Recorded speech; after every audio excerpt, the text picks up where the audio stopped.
हाँ hello friend, देखिए आपके अपने channel YouTube channel CP Singh classes पर आपका स्वागत है। जैसा कि आप पिछली वीडियो आप देख चुके हैं, हमारा अपना जो टॉपिक है विशेषण विशेष्य का, उसका लास्ट पार्ट रह चुका है। अब तक पार्ट 5 तक हम वीडियो बना चुके हैं। आज हमारा लास्ट पार्ट है, पार्ट 6 विशेषण विशेष्य का। देखिए एक हेडिंग है, छोटा सा एक टॉपिक है इसमें, विशेषण गुणवाचक विशेषण की रचना। हमारे हिंदी व्याकरण में कुछ शब्द तो स्वतः ही स्वयं ही अपने आप में विशेषण का काम करते हैं, जैसे अच्छा, बुरा, सुंदर, काला, पीला, नीला, भद्दा, सुंदर आदि। परंतु कुछ शब्दों में प्रत्यय जोड़ने के बाद गुणवाचक विशेषण का प्रयोग किया जाता है, अर्थात संज्ञा, सर्वनाम, क्रिया,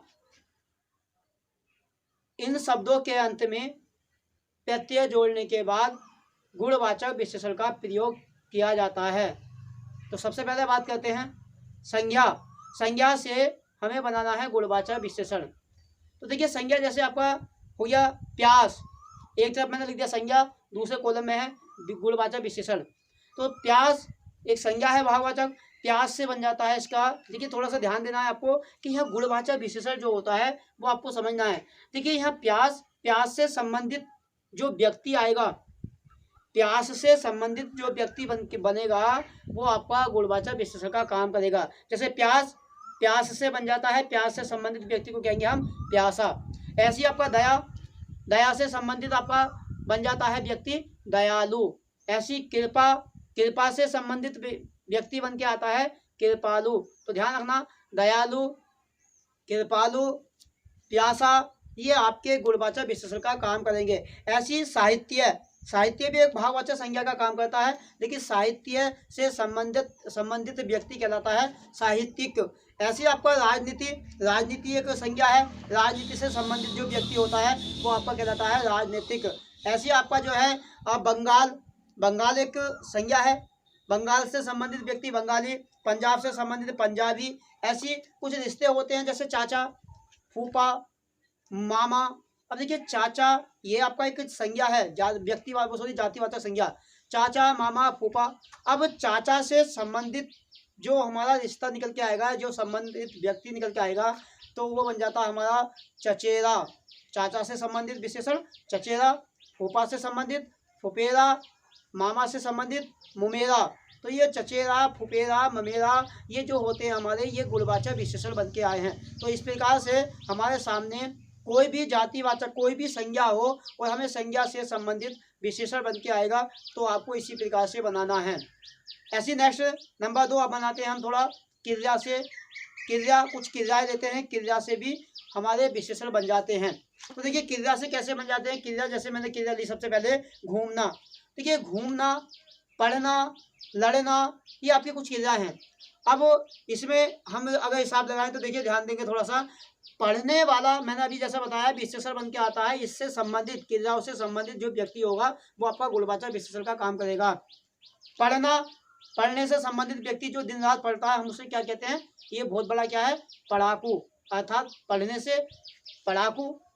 ऐसे ही लड़ने वाला व्यक्ति को हम कहते हैं लड़ाकू। ऐसे ही यहाँ पे आपका घूमने वाला व्यक्ति होता है, दिन रात घूमने वाला, हम उसे कहते हैं घुमक्कड़। ऐसी पीने वाला व्यक्ति होता है, पीने वाला, उसे हम बोलते हैं पिवक्कड़। ऐसी बहुत सारे शब्द हमारे सामने आते हैं, क्रियाएं कोई भी आपके सामने ऐसी हो सकती हैं जो आपको इसी तरीके से हिसाब लगाना है। ऐसी अगर कुछ क्रियाएं मैं बताऊं, जैसे कुछ क्रियाएं हमारी हैं कि जैसे एक क्रिया ली मैंने देखना।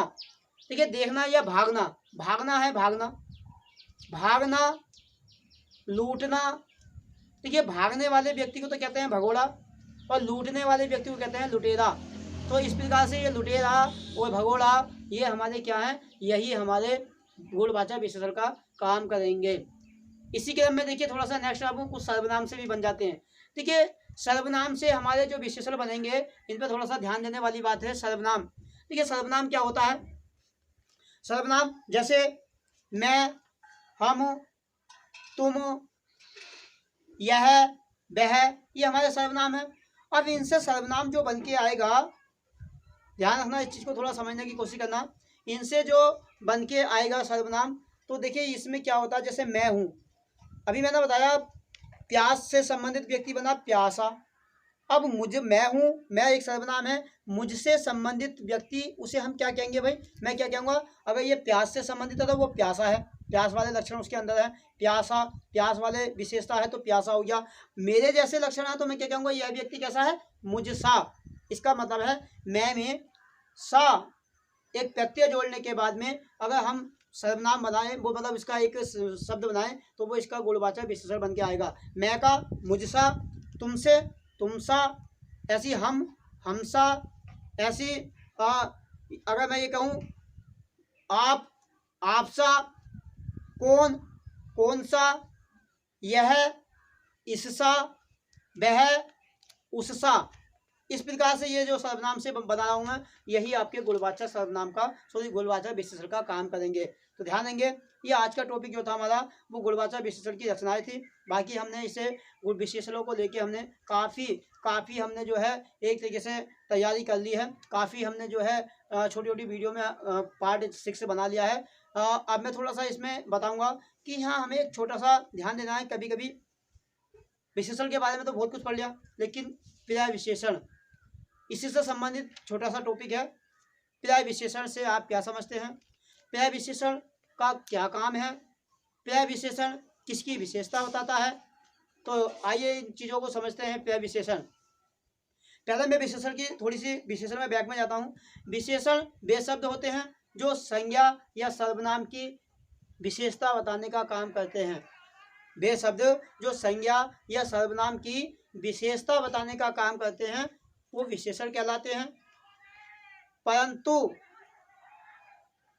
जब ये विशेषण शब्द, परंतु जब कोई शब्द विशेषण या क्रिया विशेषण की विशेषता बताते हैं तब उन्हें पर्याय विशेषण कहते हैं। दोबारा से ध्यान से सुनेंगे कि पर्याय विशेषण वे शब्द होते हैं जो विशेषण की भी या क्रिया विशेषण की विशेषता बताते हैं। अब देखिए क्रिया विशेषण आगे आप टॉपिक पढ़ेंगे क्रिया विशेषण का, लेकिन फिलहाल में थोड़ा सा यहाँ जिक्र आया है कि पर्याय विशेषण क्या होते हैं। ध्यान रखना, सवाल कभी भी आ सकता है। क्रिया विशेषण पर्याय विशेषण से आप क्या समझते हैं, या किसकी विशेषता बताते हैं। तो पर्याय विशेषण आपका विशेषण की भी विशेषता बताता है और क्रिया विशेषण की भी। अब देखिए ध्यान देंगे यहाँ पे क्रिया विशेषण, या अभी मैं एक वाक्य बोल रहा हूँ, वाक्य बोला मैंने, यह गहरा कुआं है, यह गहरा कुआं है। कुआं कैसा है, गहरा। गहरा शब्द क्या है, विशेषण। लेकिन अगर मैं इस वाक्य के ऐसे बोल दूं, यह बहुत गहरा कुआं है, यह बहुत गहरा कुआं है, इसका मतलब क्या है कि कुएं की विशेषता बताई जा रही है। कैसा है, गहरा है। ये कुआं आपका विशेष्य है, जिसकी विशेषता बताई जाती है वो विशेष्य कहलाता है। किस रूप में विशेषता बताई जा रही है, गहरा। जो शब्द विशेषता बताता है वो विशेषण कहलाता है। गहरा आपका विशेषण है, लेकिन गहरे से पहले क्या है, बहुत। अब ये बताइए, ये बहुत जो है ये किसकी विशेषता बता रहा है, ये किससे पहले आया है, ये विशेषण से पहले आया है। अर्थात विशेषण से पहले आकर विशेषण की विशेषता बता रहा है। इसीलिए इसीलिए ये बहुत, ये गहरे की विशेषता बता रहा है। इसीलिए बहुत शब्द जो है आपका यहाँ पर्याय विशेषण का काम करेगा। देखिए अगर मैं ये कहूँ, यह रास्ता लंबा है, यह रास्ता लंबा है। अब यहाँ रास्ते की विशेषता है लंबा है। अब मैं लंबे से पहले कुछ ऐसा शब्द दे दूँ, यह रास्ता अधिक लंबा है, यह रास्ता बहुत लंबा है, यह रास्ता ज़्यादा लंबा है। तो ध्यान रखना, लंबे से पहले ये शब्द जो आ रहे हैं, ज़्यादा, अधिक, बहुत, यही आपके पर्याय विशेषण हैं। तो ध्यान रखना एक बात, तो ये पर्याय विशेषण वे शब्द हैं जो विशेषण शब्द की विशेषता बताते हैं।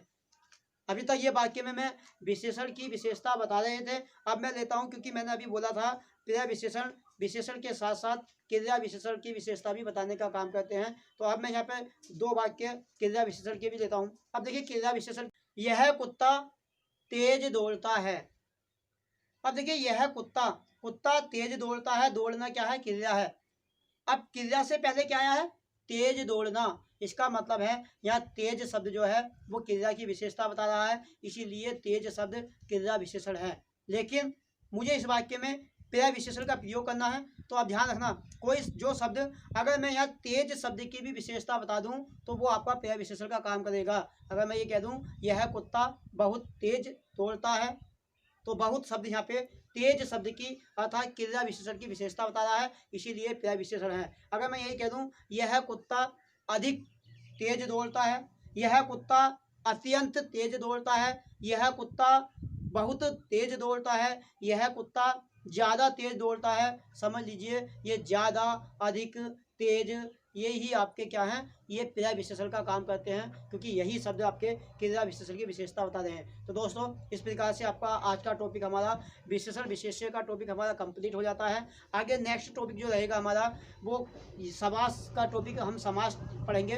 और देखिए समास वैसे अगर घंटे भर की क्लास चले तो दो क्लासों में ख़त्म हो जाएगा, लेकिन समास भी हमें धीरे धीरे आराम से पढ़ने हैं।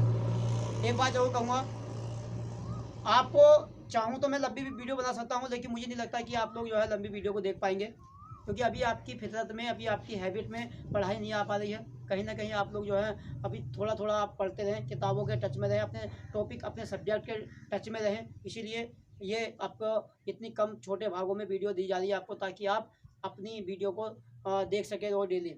तो देखिए कल नेक्स्ट हम समाज का टॉपिक करेंगे। थैंक यू दोस्तों, धन्यवाद।